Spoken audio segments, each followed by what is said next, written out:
biasa, puji Tuhan. Semangat ya, memasuki ibadah kita pada minggu ini. Sudah 1 minggu kita dalam pekerjaan kita, ataupun dalam sekolah, dalam apapun yang kita kerjakan. Dalam 1 minggu ini kita menyadari bahwa segala sesuatu yang kita peroleh, atau yang kita alami, atau yang kita jalani, kita tahu itu semua adalah berkat Tuhan, dan tidak sedikit pun kita ditinggalkan Tuhan. Bapak Ibu, sebelum memulai ibadah, saya akan membacakan dari 10 perintah Allah, yaitu pada perintah yang keempat. Ingatlah dan kuduskanlah hari Sabat. 6 hari lamanya engkau bekerja dan melakukan segala pekerjaanmu. Tetapi pada hari ke-7 ialah Sabat bagi Allah Tuhanmu. Jangan melakukan sesuatu pekerjaan, engkau atau anakmu laki-laki, atau anakmu perempuan, atau hambamu laki-laki, atau hambamu perempuan, atau hewanmu, atau orang asing yang di tempat kediamanmu. Baiklah, mari kita bersatu dalam doa. Terima kasih Tuhan, pada hari ini ya Bapa, kami mau datang ke hadapan-Mu ya Tuhan.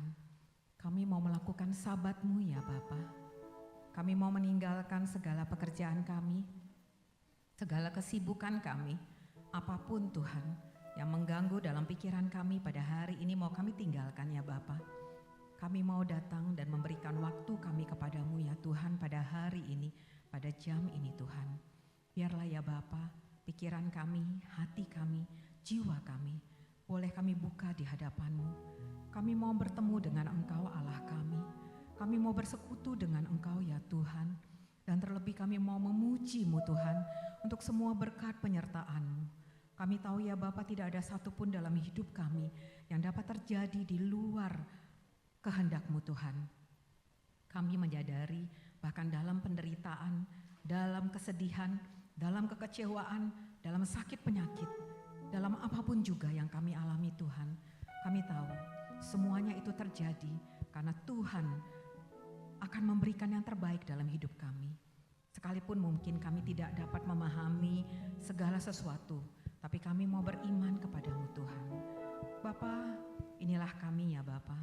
Berkati setiap anak-Mu Tuhan yang ada di sini. Berkati setiap jemaat-Mu yang sedang menuju kemari Tuhan. Hantarkan dengan selamat ya Bapa, sehingga kami boleh bersama-sama ya Tuhan untuk masuk dalam ibadah-Mu dari awal, pertengahan hingga akhir nanti. Tuhan, Engkau juga memberkati anak-anak-Mu Tuhan yang ambil bagian dalam pelayanan pada hari ini. Mulai dari WL, singer, pemain musik, usher, kolektan, multimedia, apapun Tuhan yang berada di depan ataupun yang di belakang layar. Tuhan, kami mau bawa setiap anak Tuhan. Kami bersyukur buat mereka ya Tuhan yang telah memberikan hati mereka untuk melayani di rumah-Mu Tuhan. Berkati anak-anak Tuhan ini ya Bapa, agar mereka boleh melayani Engkau Tuhan dengan sepenuh hati, agar ibadah ini Tuhan boleh berkenan di hadapan-Mu. Terpuji dan termulialah Engkau ya Bapa, biarlah kiranya Engkau memberkati ibadah ini dari awal, pertengahan hingga akhirnya nanti. Segala sesuatunya kami percaya Tuhan, Engkau bertahta di atas setiap pujian. Engkau ada di tengah-tengah kami dan kami siap untuk berjumpa dengan Engkau. Hanya di dalam nama Yesus Kristus kami berdoa. Haleluya. Amin. Selamat beribadah. Amin. Mari kita sama-sama siapkan hati kita saudara untuk memulai ibadah hari ini.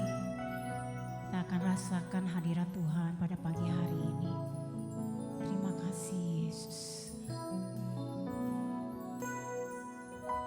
Di dalam kelemahanku sempurna kuasa-Mu, hebatnya tantanganku, lebih hebat Tuhanku, ku berserah kepadamu. Di dalam kelemahanku sempurna kuasa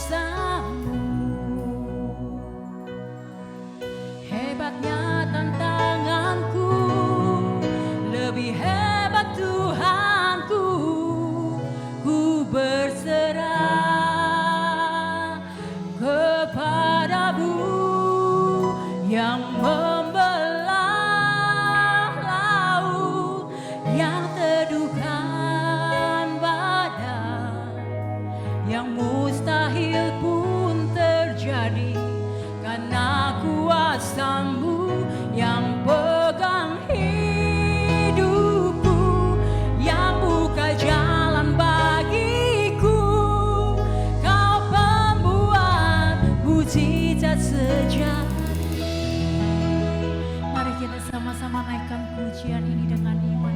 Katakan, di dalam kelemahanku sempurna kuasa-Mu. Hebatnya tantanganku, lebih hebat Tuhanku. Ku berserah kepadamu yang membelah laut, yang teduhkan badai, yang mustahil pun terjadi karena kuasa-Mu yang pegang hidupku, yang buka jalan bagiku. Kau pembuat mujizat terjadi. Haleluya Yesus. Kami nantikan mujizat-Mu Tuhan. Katakan sama-sama. Dalam kelemahan. Benar Tuhan. Kami manusia yang tak berdaya Bapa. Kami butuh Engkau Yesus. Kami butuh kuasa-Mu Tuhan. Haleluya Yesus. Lebih hebat Tuhanku. Naikkan pujian ini dari awal. Katakan di dalam kelemahanku. Imani pujian ini saudara.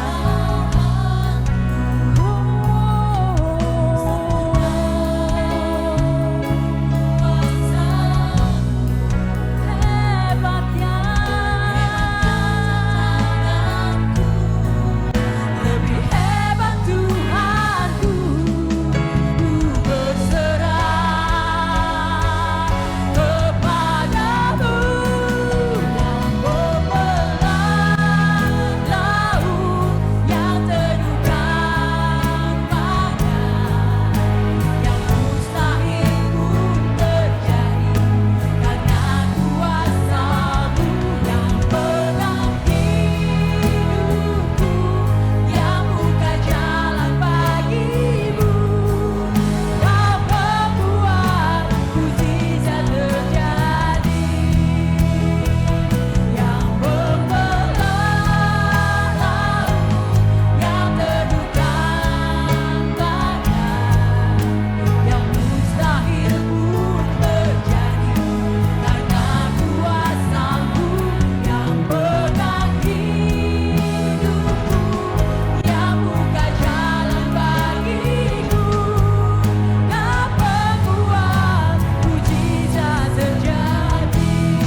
percaya katakan amin. Boleh bangkit berdiri saudara. Kita naikkan pujian sukacita surga hadir di tempat ini. Amin saudara. Haleluya.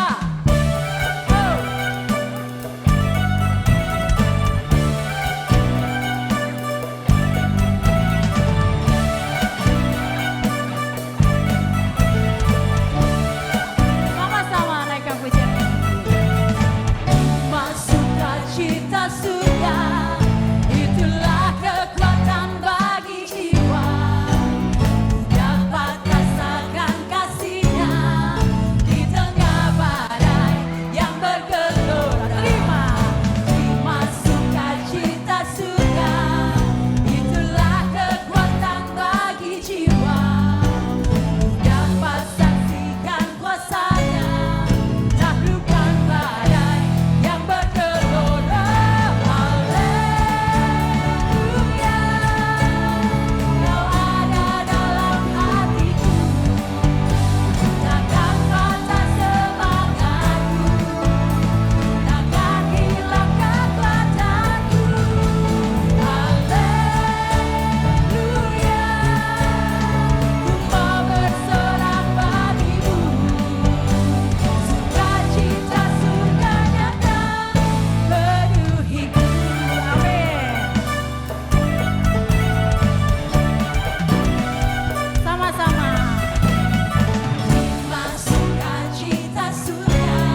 Tuhan, sebelum duduk boleh tengok kiri kanan dan katakan, Tuhan Yesus mengasihimu. Haleluya, Tuhan Yesus mengasihimu.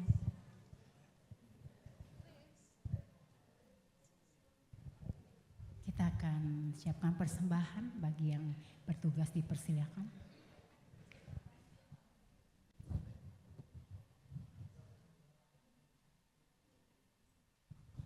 Mari kita berdoa. Bapak, kami ucap syukur Tuhan buat puji-pujian penyembahan yang telah kami naikkan kepadamu Tuhan. Biarlah berkenan di hadapanmu Bapak. Tiba saatnya kami akan mengembalikan apa yang menjadi milikmu Tuhan. Kau berkati pekerjaan kami, kau berkati usaha kami ya Bapak. Semuanya Tuhan buat berhasil ya Bapak apa yang kami kerjakan. Terima kasih Tuhan, kau berkati kami sekalian. Hanya di dalam namamu kami berdoa dan mengucap syukur. Haleluya. Silakan dijalankan.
janji-Mu Tuhan.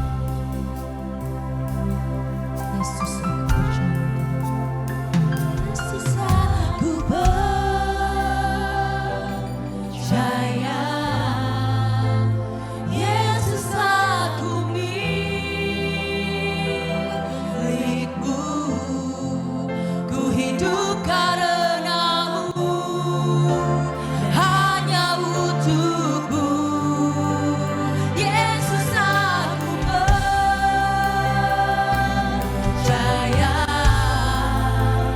Yesus, aku milik-Mu. Ku hidup karena-Mu, hanya untuk-Mu.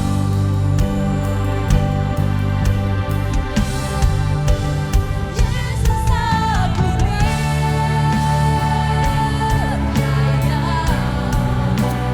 Yesus, aku milik-Mu. Ku hidup karena-Mu, hanya untuk-Mu. Yesus, aku percaya.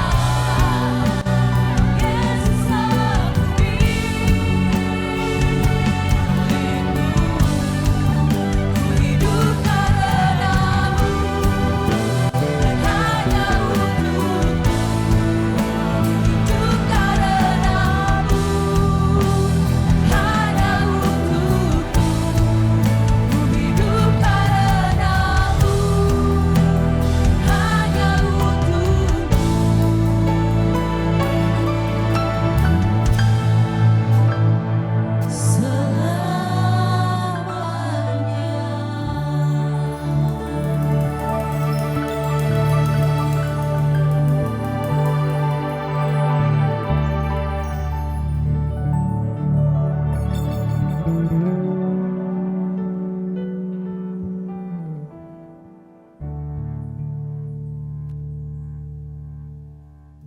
Kami diciptakan oleh Tuhan. Ketika kami jatuh dalam dosa, Tuhan kembali menebus kesalahan kami dengan nyawa-Mu, dengan hidup-Mu. Kami menjadi milik-Mu Tuhan selamanya. Sadarilah kami Tuhan sepanjang jalan ini bahwa kami adalah milik Tuhan, dipimpin, disertai dan dibimbing oleh Tuhan.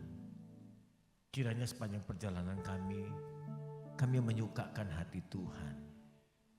Oleh sebab itu, ingatkan kami selalu dengan firman-Mu. Ingatkan supaya jika ada kesalahan, tingkah laku kami yang salah, bisa kami perbaiki sementara kami berjalan bersama dengan Tuhan. Kami membuka hati untuk firman-Mu hari ini Tuhan. Roh Kudus bantu kami mengerti, bantu kami juga mentaatinya. Dalam nama Yesus kami berdoa. Amin. Shalom Bapak Ibu. Hari ini saya memberi tema firman Tuhan.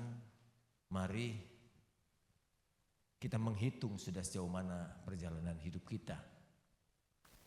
Dengan pengalaman yang ada, sudah beberapa orang yang kita kenal, mungkin orang-orang dekat dengan kita berpulang.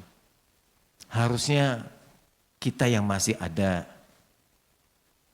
di bumi ini yang sedang berkelana, mulai coba menghitung berapa lama kita hidup dan berapa lama lagi sisa kita ada di bumi ini. Tujuannya supaya kita akan bijaksana meniti kehidupan, kita mengisi dan membekali hidup sedemikian rupa. Hidup ini ada batasnya Bapak Ibu, ada batasnya dan Alkitab memberikan info rata-rata batas hidup manusia. Dan Alkitab juga memberitahu bahwa setelah kematian ini, setelah hidup kita ini berhenti di bumi ini, ada kelanjutannya. Firman yang disampaikan hari ini supaya kita mempersiapkan bekal untuk kelanjutan dalam kekekalan. Hidup kita itu seperti sebuah perjalanan Bapak Ibu. Sebuah perjalanan naik kereta api. Kalau kita boleh umpamakan kita ini berada dalam kereta api yang sama, rombongan yang sama. Ya. Dalam rombongan kita ada orang-orang yang dekat sekali dengan kita, ada orang yang akrab dengan kita, ada orang-orang yang kita sayangi, bahkan sangat kita sayangi. Tapi rupanya ada beberapa orang yang bersama dengan kita dalam rombongan berhenti di awal jalan. Dia turun karena telah tiba tempatnya. Tapi juga ada yang berhenti di tengah perjalanan.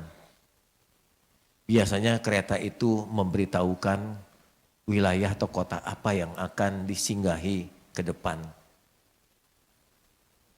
Orang-orang yang sudah punya tujuan tertentu mempersiapkan dirinya, membawa perbekalan, koper dan barang-barangnya, kemudian sudah berjalan bangkit dari bangku dan menuju pintu gerbang kereta untuk keluar.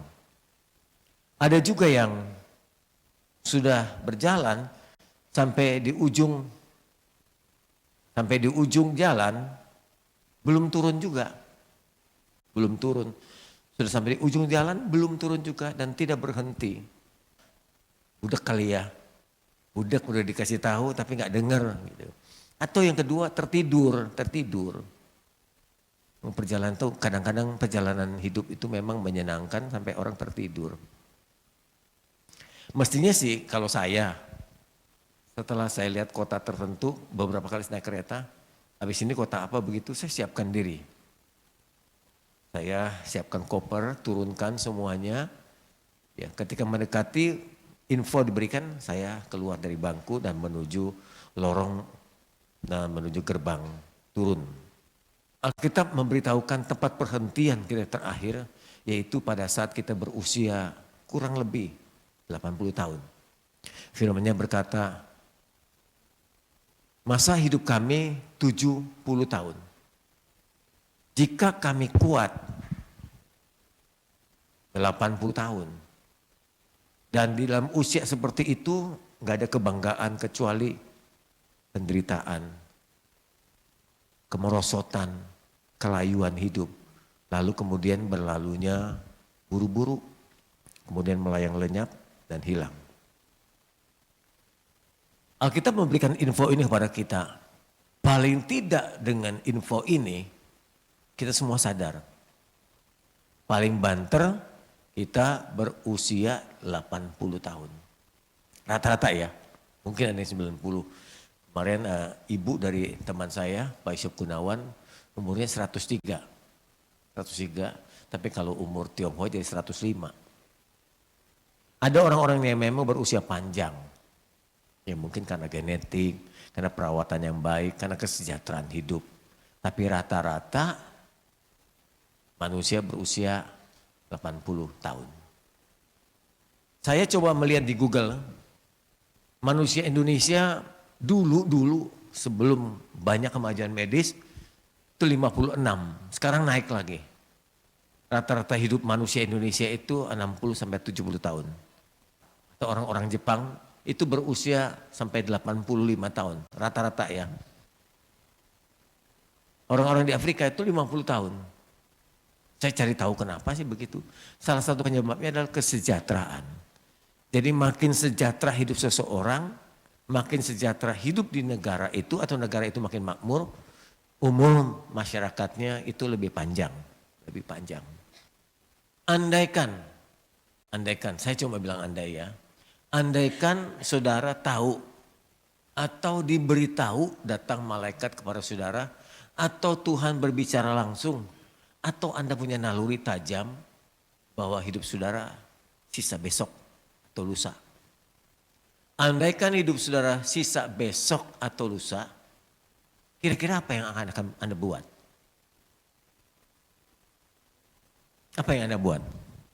Jemaat di atas dan di bawah, enggak usah tabu. Hal ini akan terjadi kok.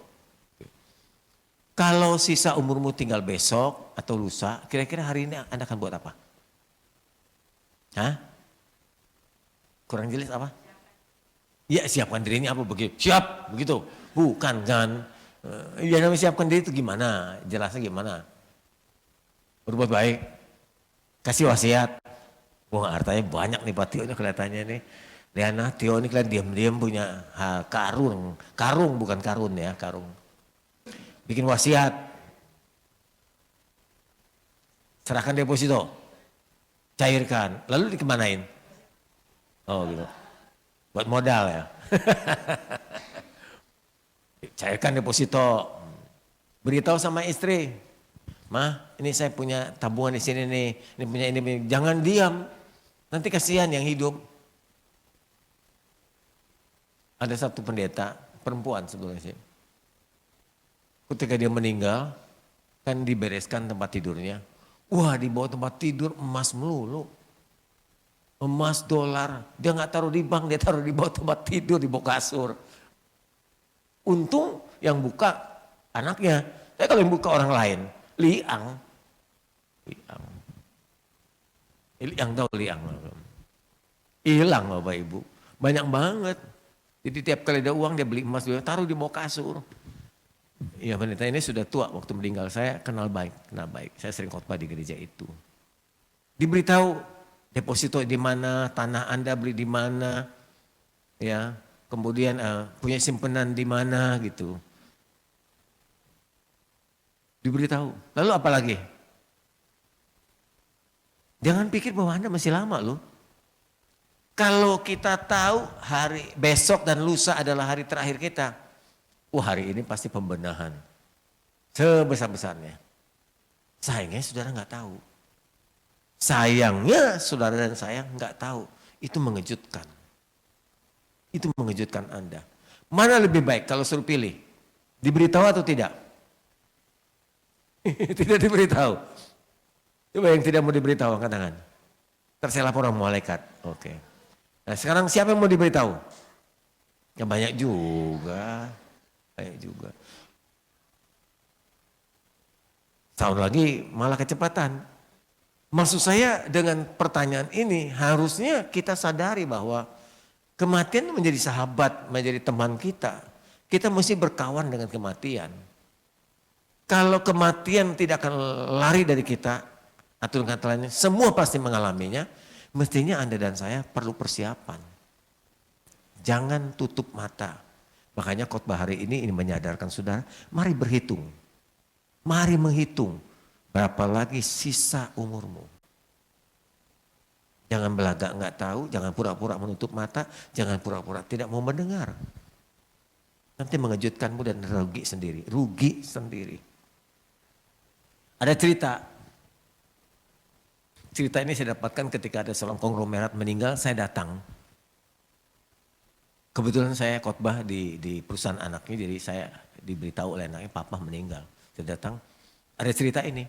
Ada seorang kaya, walaupun nggak penuh ya, saya dengar sebagian aja. Ada seorang kaya yang irit dan pelit. Orang kaya ini dari muda mencari uang dan menyimpan uang. Makanya dia jadi kaya dia. Tetapi ternyata satu kali dia mengalami kanker stadium 3. Dokter berkata, sebaiknya Bapak siapkan diri sebaik mungkin. Dokter Utoyo bilang sih stadium 1 dan 2 masih tertolong. Di atas 3 dan 4 udah agak sulit tertolong, begitu katanya. Ketika ia tahu bahwa dia mengalami kanker stadium 3, makin lama tubuhnya makin layu, ia didorong untuk membagi hartanya. Karena selama ini dia sadar bahwa dia pelit dan irit ketika mengalami kanker, kan ada waktu buat dia untuk memperbaiki yang kurang dan salah. Dia bagikan uangnya, dia bagikan hartanya kepada orang-orang susah, ya. Dia bagi kepada panti-panti, panti asuhan, panti werda, badan-badan amal. Orang jadi murah hati nih karena kanker itu. Tapi setelah berbagai upaya dilakukan pengobatan, dia sembuh. Mukjizat terjadi, dia sembuh, sama seperti Yosua yang pernah bersaksi di sini, kanker lidah itu ya, sembuh. Dia sembuh. Setelah sembuh, lalu dia berkata, aku nyesal banget telah membagikan hartaku. Jadi orang ini memang nggak murah hati, dasarnya pelit ini. Pelit aja. Yang tahu begini dulu nggak dibagi. Ini persiapannya jelek banget. Ini bukan pertobatan. Coba sekarang pikirkan. Sudah sejauh mana perjalanan hidup kita ini? Kita naik gerbong yang sama. Tapi mungkin kita turun yang berbeda. Kita turun pada tempat yang berbeda. Kita berjalan naik kereta, akan berhenti di satu tempat. Semua akan berhenti. Dari perjalanan ini sudah seberapa jauh kita berjalan. Dan berapa lagi sisa yang kita akan tempuh. Tadi Mazmur 90:10 mengatakan hidup kita paling banter, paling kuat rata-rata. Saya bilang rata-rata karena saya tidak bisa menghakimi seorang. Rata-rata 80. Saya, maaf mungkin nggak terlalu bagus ini. Ada titik-titik, ada titik usia 0, usia 10, usia 20, usia 30, usia 40, 50, 60, 70, 80. Saya sudah di usia antara 60 dan 70. September ini 66 tahun. Tahun depan 67. Jadi saya sudah berjalan. Kira-kira berapa persen dari perjalanan ini? Saya sudah sampai di titik ini Bapak Ibu. Di antara ini nih. Kalau lihat gambarnya sih nggak banyak lagi. Sudah berapa persen kita berjalan dan berapa lagi sisanya? Saya hitung dengan matematik. Saya sendiri ya. Kalau saya bikin umpama saudara-saudara tersinggung. Umur saya 66. Tadi dikatakan oleh Mazmur maksimal 80. Jadi kalau umur 66 bagi 80 kali 100%. Saya sudah jalan 82% dari perjalanan hidup ini. Dari 100% yang disediakan buat saya, maka saya sudah jalani hidup 82%. Anda paham? Oke. Ini secara umum ya. Kalau lancar, tidak ada apa-apa. Gitu. Sisanya berarti dari 100% hidup saya sudah jalani 82%, sisa umur saya tinggal 18% lagi. Jadi saya berjalan tinggal 18%. Dibanding dulu ketika saya bayi hingga sekarang tentu jauh perbandingannya, tinggal sisa sedikit lagi. Anda bisa hitung sendiri, yang 50, yang 70, ya. Yang 84, itu berarti Tuhan kelupaan. Tuhan kelupaan, kelewat nama saudara. Ya, ada bonus. Bisa dibilang bonus, bisa juga Tuhan ketiduran memanggil saudara. Datangnya kematian atau turunnya seorang dari perjalanan kereta itu bisa banyak macam. Ada yang secara tiba-tiba. Kita baru saja ditinggalkan oleh teman kita Leo secara tiba-tiba. Bisa karena serangan jantung, stroke, kecelakaan, musibah dan seterusnya. Kemarin saya mendengar seminar dari Dr. Sri Uli dari Medan ya ya, tentang stroke. 1 dari 4 orang di Indonesia ini alami stroke. Jadi stroke ini sekarang mulai melewati serangan jantung. Hampir melewati serangan jantung. Jadi angka kematian tertinggi adalah stroke katanya. Jadi 4 dari 1 orang itu alami stroke menurut dokter. Ya genetik, kebiasaan hidup dan lain-lain menjadi penyebab. Banyak ya, saya tidak bikin seminar ini. Ada lagi karena kematian datang akibat kelemahan tubuh, bisa sakit, ya sakit beberapa waktu kemudian berpulang. Jadi ada 2 cara, tiba-tiba atau mengalami sakit. Waktu yang ada pada kita ini Ibu Bapak, itu bagaikan es batu. Kita pakai, habis. Dibiarkan gak dipakai juga habis juga. Kan es batu gitu. Kecuali Anda taruh di freezer. Jadi waktu saudara, umur saudara dipakai untuk pembekalan, dipakai untuk melayani, dipakai untuk ya apa saja hal-hal yang baik dan buruk itu akan habis.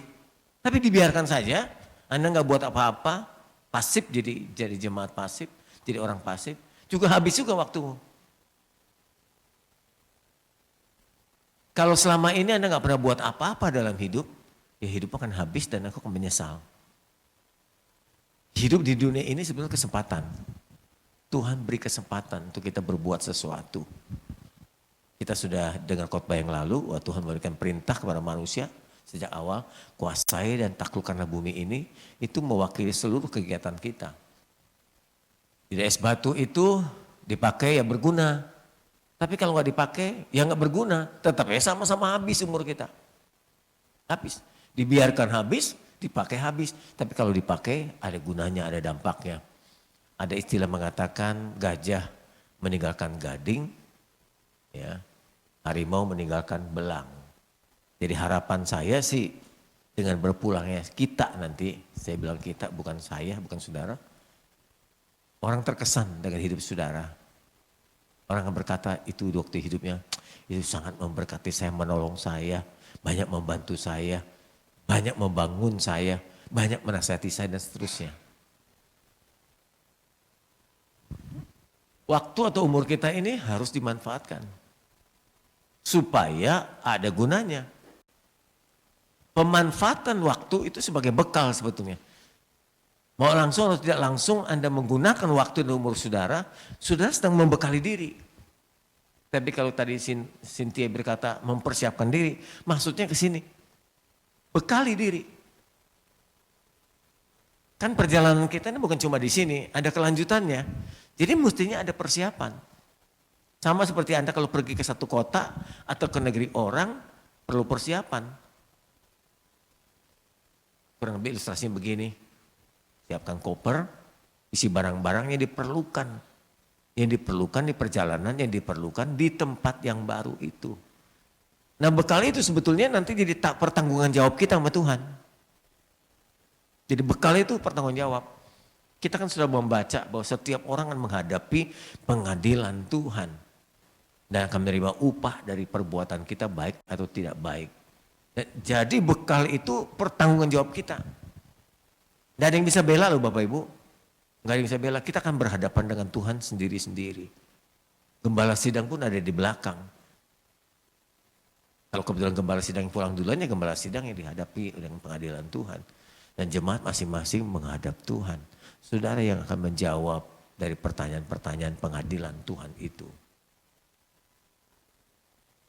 Makin panjang umur saudara, makin banyak kesempatan Anda membekali diri. Tapi makin pendek umur saudara, makin sedikit bekal yang saudara miliki. Syukur-syukur kalau saudara meminta kepada Tuhan umur panjang, tapi saudara sadar juga selama hidup itu saudara membekali dirimu. Jadi ketika pulang banyak bawaannya. Banyak bawaannya.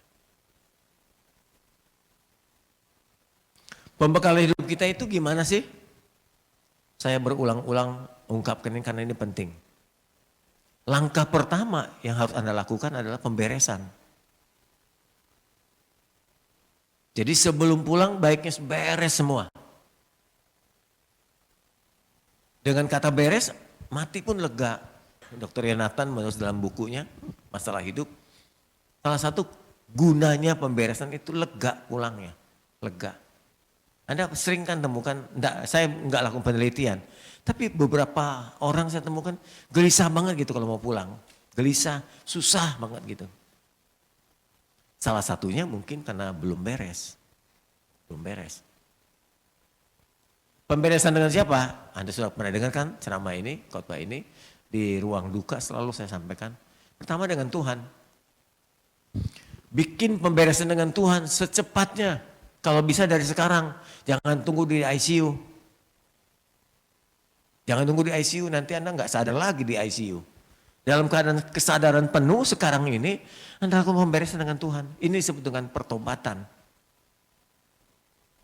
Mohon pengampunan kepada Tuhan atas dosa-dosa kita yang kita ingat. Yang nggak ingat mungkin susah. Makanya orang dulu pernah ditanya, kalau kamu mati nanti kira-kira ada dosa yang kamu bawa nggak? Ada. Waktu kita mati rata-rata kita pasti bawa dosa. Karena waktu kita mati ada beberapa dosa yang kita nggak sempat kita ingat dan minta ampun sama Tuhan. Itu terbawa. Nah menjadi pertanyaan kedua, apakah itu diperhitungkan Tuhan? Nah itu Tentunya tidak. Pengampunan Tuhan, kalau kita lihat ilustrasi dengan perjamuan kudus ini, mengampuni kita dosa yang lalu. Mengampuni dosa kita yang sedang kita lakukan. Dan yang ketiga, mengampuni dosa akan yang kita lakukan. Yang sudah kita lakukan, yang sedang kita lakukan, dan yang akan kita lakukan, Tuhan sudah ampuni. Jadi secara teologis tentunya setelah kematian, dosa masih kita bawa. Dari sisa yang tidak kita sempat mintakan ampun sama Tuhan. Namun itu tidak diperhitungkan Tuhan berdasarkan tadi. Pengampunan Tuhan, pengampunan masa lalu, pengampunan saat ini, dan pengampunan yang akan datang. Pemberian yang kedua adalah pemberian dengan sesama. Dari orang terdekat atau orang yang kita kenal yang tidak pernah buat salah atau dia salah sama kita. Bereskan. Gak enak kalau pergi tanpa pemberesan dengan orang-orang yang kita kenal, yang pernah bermasalah dengan kita. Bereskan. Ya paling dekat ya suami istri, orang tua anak, mantu mertua gitu ya. Seringkali buat kesalahan. Mohonkan ampun supaya pulangnya lega. Saya pernah ceritakan ada seorang anak ribut dengan ayahnya, lalu sampai sang ayah begitu marah luar biasa dan mengumpat pada anak bahwa kamu tidak boleh lagi menginjak kaki di rumah ini. Silakan keluar. Karena begitu marahnya sang ayah mengusir anaknya. Dan anaknya juga bersumpah. Bilang, papa aku tidak akan lagi menginjak rumah ini seumur hidupku. Anaknya pergi ke luar negeri, berjuang di sana. Ayahnya tidak lagi mau mengingat anak itu lagi. Karena kebencian ini sampai satu kali sang ayah sakit akut. Lalu sang ayah mulai teringat dengan anaknya. Dia panggil nama anak itu. Ya bagaimanapun juga namanya ayah pasti rindu sama anaknya ya. Sebenci-benci bagaimanapun dia tetap darah dagingnya. Ya sebut-sebut namanya, sang ibu berkata, anakku sudah jauh. Kamu gak bisa temui dia lagi. Dan kamu kan sudah bersumpah, dia pun bersumpah. Kamu bilang tidak boleh dia masuk dalam rumah ini lagi. Dan dia bersumpah tidak akan menginjak kaki di rumah ini lagi. Jadi sulit bertemu. Dikabari ayahnya yang sakit akut kepada sang anak oleh orang lain. Anaknya bilang aku sudah bersumpah tidak akan menginjakkan kaki lagi di rumah ayahku. Meninggallah sang ayah tanpa ada pemberesan dengan sang anak. Sebaiknya kalau saya kebetulan ada di samping sang ayah. Saya bilang om bikin sepotong surat. Atau om bicara, saya rekam. Ungkapkan sesuatu kepada anak tentang penyesalan, tentang pemberesan. Omong apa yang om mau lakukan supaya terjadi pemberesan. Boleh rekam atau buat tulisan kalau dia sanggup menulis. Nanti disimpan. Ketika sang anak itu pasti pulang. Satu kali pasti pulang. Rasa penyesalan, rasa bersalah itu mendorong anak itu pulang. Ketika pulang, nggak temu lagi ayahnya yang ditemukan dengan pusara. Kuburan saja. Dia datang ke kuburan ayahnya, dia menangis. Begitu rupa, dia peluk kuburan ayahnya. Dia berkata, papa aku menyesal sekali dengan kekerasan hatiku. Karena sama-sama keras, ayah yang keras nurunin anak yang keras juga. Nggak ada yang mau ngalah. Akhirnya sang anak memeluk kuburan ayahnya, sudah terlambat. Apa yang dilakukan? Nah peran saya di situ sebagai gembala. Saya bilang, nak ini surat dari papamu. Dan ini rekaman suaranya. Dia telah mengampunimu dan meminta ampun kepadamu. Itu loh. Nah itu mungkin langkah terakhir yang terbaik. Secara langsung gak bisa, secara gak langsung masih bisa. Jadi kalau Anda besuk di ruang ICU di mana saja, peran ini penting. Gak selalu saya akan ada di situ. Gak selalu saya hadir di situ. Anda bisa lakukan ini untuk menolong keterlambatan pemberesan itu. Paham Bapak Ibu? Baik. Yang ketiga, pemberesan dengan diri sendiri. Ini kelihatannya sepele dan orang banyak gak tahu. Saudara dan saya pasti pernah buat salah. Dan karena kesalahan itu seringkali kita berkata, aduh nyesel banget kita buat begini. Ada yang salah perhitungan sampai perusahaan bangkrut. Ada yang salah perhitungan lalu mengalami kecelakaan. Ada salah perhitungan, macam-macam. Dan disesali. Ini pun mati gak enak Bapak Ibu. Di bawah mati pun gak enak. Rasa bersalah ini kalau dibiarkan jadi penyakit. Jadi penyakit. merusak kesehatan. Dan itu mesti dibereskan. Dan Anda mesti berkata, kalau Tuhan saja bisa mengampuni saya atas dosa-dosa saya yang banyak dan besar, dan istri, suami, teman, anak bisa saya ampuni dan saya bisa mengampuni mereka, mengapa saya tidak bisa mengampuni diri saya sendiri? Begitu. Jadi kalau di atas 2 sudah bisa dilaksanakan, yang ketiga itu mesti lebih gampang. Saya pun harus bisa berdamai dengan diri saya dan saya mengampuni kesalahan-kesalahan yang saya pernah perbuat. Dengan keadaan 3 langkah ini, saya pastikan seseorang akan pulang dengan tenang, dengan nyaman. Matanya akan dipejamkan seperti orang tidur. Enggak matanya melotot, mulutnya nyelanggap, gitu kan. Tapi dia mati dengan tenang. Ini pembekalan satu. Pembekalan berikutnya adalah bikin perbaikan hidup kalau kesempatan masih ada. Bikin perbaikan. Jangan diam, kalau udah tahu salah, jangan nunggu. Perbaiki, benahi, benarkan. Ubah cara hidup menjadi lebih baik. Lebih baik. Kedua, kalau pelayanan juga buruk, tanggung jawab kurang disiplin. Ya. Dulu pernah komitmen tapi nggak dijalankan. Banyak itu pekerja begitu. Termasuk di sini. Saya nggak usah sebutkan satu persatu. Kalau Anda tahu ini salah, Anda tidak hanya bertanggung jawab pada saya, Anda bertanggung jawab sama Tuhan. Ketika kita pulang kita menghadap Tuhan kan. Perbaiki itu. Dari awal saya sudah ingatkan kepada para pekerja di sini, lebih baik Anda tolak menjadi pekerja daripada Anda terima tapi tidak dilaksanakan dengan baik. Jadi perbaiki pelayanan kita. Pak kalau nggak melayani, nggak melayani pun Anda nggak dapat pahala. Rugi juga kan? Jadi yang baik adalah terima pelayanan dikerjakan dengan benar. Begitu. Ya. Cara ibadah juga biasa datang terlambat gitu. Ya dibiasain. Perbaiki. Jangan datang terlambat, lebih awal sedikit. Gitu. Bukan cuma Anda, saya pun memperbaiki itu. Saya datang biasanya dulu terlambat, sekarang saya berangkat lebih awal. 20 sampai setengah jam di muka saya tambahkan waktu perjalanan, saya pikir 1 jam ya. 1,5 jam di muka saya udah jalan. Ini pembekalan juga Bapak Ibu, jadi memperbaiki apa yang salah selama masih hidup. Lalu manfaatkan berkat. Anda punya bakat apa? Anda punya panggilan apa? Anda punya talenta apa? Anda punya berkat apa? Manfaatkan itu. Jangan disimpan. Jangan sampai Tuhan berkata, engkau simpan seluruh hartamu, kalau malam ini ku ambil nyawamu, untuk siapa yang kau kumpulkan itu? Seorang pengusaha toko kembang, dia punya toko di Pasar Pagi Mangga 2, dia punya pabrik juga. Jadi saya sudah ke pabriknya, saya sudah ke tokonya karena kita kawan baik. Ketika satu kali saya tidak tahu kalau dia itu punya penyakit banyak. Saya datang ke tempatnya saat 11:30 siang. Lalu dia bilang, "Hai Pak, kita makan ke atas." Makan ke atas, di Mangga 2 ada restoran dimsum. Dia suruh saya, "Pak nih milih menunya." Oh saya bilang, "Pak Bapak aja yang pilih, nanti saya ikut makan." Dia pilih di meja itu hampir separuh dari meja, dia akan makan. Makanan selesai semua, udah disediakan, saya bilang, "Mari kita makan Pak."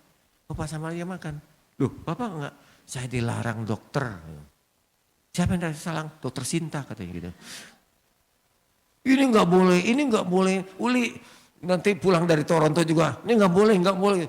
Jadi dia enggak boleh semua, makanan begitu banyak. Ternyata dia kena ginjal, ada diabetes, tekanan darah, bermasalah jantung, macam-macam. Jadi satu orang tuh penyakitnya numpuk. Umur baru 51 tahun. Wah enggak boleh. Ya sudah, sebagian saya makan, sebagian bawa pulang. Ini yang disebut oleh firman Tuhan, diberkati tapi tidak bisa menikmati. Ya, rugi. Diberkati tidak menikmati, ngapain berkat yang diterima, didapatkan, diusahakan, dikumpulkan. Toh nanti orang lain yang menikmatinya. Dia meninggal dalam usia 51 tahun. Uangnya banyak, Saya sempat pulang bersama dengan dia. Di mobil dia bawa uang dari tokonya, dari bar toko, lalu dia bawa uang dari pabriknya, taruh di belakang mobil. Sampai di rumah, itu dalam kotak yang banyak, dia tuang ke tempat tidur. Dan saya kebetulan tidur, waktu itu menginap 1 malam. Jadi di antara uang itu, dia tahu mungkin saya pendeta kali bisa dipercaya. Jadi nggak sempat, begitu capeknya sampai nggak sempat menghitung uang tumpukan di atas tempat tidur. Begitu banyaknya itu uang. Tapi meninggal dalam usia 51 tahun. Rugi, tidak bisa menikmati. Diberkati, tak bisa nikmati. Itu malang Bapak Ibu. Bapak Ibu, manfaatkan bakatmu, talentamu, berkatmu yang dititipkan Tuhan, manfaatkan. Itu yang disebut dengan pahala nanti. Bekerjalah Pak. Hidup ini kan sisanya kayak saya begini, sisa tinggal 18% lagi. Ngapain saya? Tetap bekerja, tetap berprestasi. Dan mungkin saya lebih kerja lebih banyak dalam hal bukan cuma frekuensi, tapi mutunya. Saya tetap harus berprestasi. Saya harus bekerja dengan baik, melayani dengan baik. Nggak bilang tinggal istirahat aja lah gitu. Nggak, andaikan nanti saya pensiun, saya tetap berkhotbah. Saya tidak jadi gembala lagi, tapi saya tetap berkhotbah. Tetap berprestasi, tetap melayani Tuhan. Tidak bisa diam, karena memang kita diciptakan jadi manusia yang kreatif. Harus begitu. Umpamanya 2 minggu lagi Tuhan akan datang. Saya tetap melayani. Saya nggak nunggu Tuhan di kamar doa puasa. Tetap melayani, Mundar Mandir, gereja, Kelapa Gading Palam begitu. Kalau sempat pergi ke gereja lain sore hari kalau memang diundang khotbah, tetap melayani. Sampai hari besok pun Tuhan mau datang, saya tetap melayani, bekerja. Supaya seperti perumpamaan, ketika tuannya datang, hambanya didapati sedang bekerja. Bukan saling pukul-pukulan, bukan saling menyiksa, tapi sedang bekerja. Itu yang Tuhan inginkan. Bapak Ibu, ada sebuah peringatan di akhir khotbah ini, sebelum kita masuk ke perjamuan. Dalam Lukas 12 ayat 16 sampai 21 ceritanya begini, yang sudah sebutkan tadi. Kemudian Yesus mengatakan kepada mereka sebuah perumpamaan, katanya, ada seorang yang kaya. Tanahnya banyak, hasilnya juga banyak, berlimpah-limpah. Ia bertanya dalam hatinya sendiri, apa yang harus aku perbuat lagi? Sebab aku tidak mempunyai tempat atau gudang di mana aku dapat menyimpan hasil tanahku lebih banyak ini, tambah banyak. Lalu ia berkata, ini yang aku harus perbuat. Aku rombak lumbungku, gudang-gudangku lebih besar supaya dapat menampung barang lebih banyak, harta lebih banyak. Dirikan lebih besar dan menyimpan di dalamnya segala gandum dan barang-barangku. Sesudah itu dia berkata kepada jiwanya. Nah kan orang biasanya gitu, udah tua, sekarang istirahat ya, pensiun ya. Gak usah apa lagi, ada banyak makanan, makan, minum, senang-senang. Jadi banyak orang berpikir gini, masih muda kerja keras, udah banyak harta, udah banyak uang, banyak miliknya, masa tua tinggal duduk aja di kursi goyang, kursi santai gitu. Bukan begitu. Dia berkata sedang-sedanglah makan minum, tapi firman Tuhan datang. Hai engkau orang bodoh. Malaikat gak sungkan menyebut orang ini bodoh. Sama seperti saya katakan tadi, bisa mengumpulkan harta, mencari uang, ya, menimbun begitu banyak tapi gak bisa menikmatinya. Ini salah satu contohnya. Hai engkau orang bodoh. Malam ini juga jiwamu, nyawamu kuambil daripadamu. Ya. Dan apa yang kau sediakan, kau kumpulkan ini untuk siapa itu nanti. Demikian dengan orang yang mengumpulkan harta hanya bagi diri sendiri, orang yang egois, yang pelit, ya, kalau ia tidak kaya di hadapan Tuhan. Jadi Tuhan memberikan kekayaan kepada kita untuk dimanfaatkan. Itu yang dimaksud ayat terakhir, dimanfaatkan. Ada catatan sedikit buat saudara. Orang ini hidup hanya disibukkan cari makan, kumpul harta. Saya dengar perkataan bosnya Sinta, Pak Datuk, dia sebutkan dalam TikToknya ada beberapa jenis manusia. Jenis yang paling baik adalah manusia yang punya visi ke depan. Dia tahu untuk apa dia hidup. Bukan manusia yang bisa mengumpulkan harta, bukan manusia yang bisa memperkaya diri. Kurang begitu jelas bagian pertama, kedua, ketiga. Tapi yang keempat dia berkata, orang yang paling hebat adalah orang yang memiliki visi dalam hidup. Dia harus tahu untuk apa saya diciptakan, untuk apa saya hidup. Orang ini hanya disibukkan cari makan, kumpulkan harta. Tidak pernah memikirkan pembekalan dan persiapan diri. Ketika ayat yang ke-20 tadi datang malam ini juga kuambil nyawamu, itu mengejutkan sekali. Pernah beberapa kali dalam khotbah saya bertanya, jika malaikat maut datang kepadamu, engkau tersenyum atau engkau terkejut? Gimana? Oke, yang tersenyum. Di atas dan di bawah. Bu Esther tersenyum ya.